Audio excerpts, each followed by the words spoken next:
మణికొండలో మర్రి చెట్టు దగ్గర నీ మీద చెయ్యేశాడంటే ఆడు ఖచ్చితంగా మణికొండోడు అయి ఉండడు.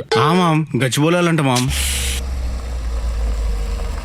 మరి కంప్లైంట్ ఏదో చేసి ఉండాల్సింది కదా.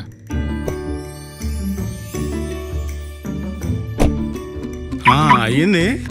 నాది లాగిన్ టైం అవుతుంది, నేను వెళ్తా. ఇంకా టైం ఉంది కదా. లేదు లేట్ అవుతుంది.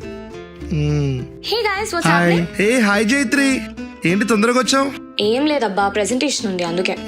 Okay I'll see you inside then. Okay bye. ఈ పాటికి మనోడు ఫినిష్ లైన్ కూడా దాటేస్తుంటాడు.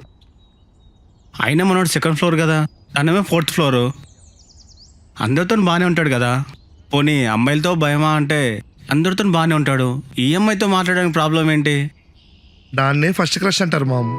మనం ఎంతమందితోనే ఫ్రీగా ఉండొచ్చు, కానీ ఒక్కరిని చూస్తే ఆగిపోతాం, రెగ్యులర్గా ఫ్రీజ్ అయిపోతాం. శోభన్కి జైత్రి అలాగా. అంటే నాకు అర్థం అవ్వట్లేదురా. మామ్ నీకు మొత్తం చెప్పాలి.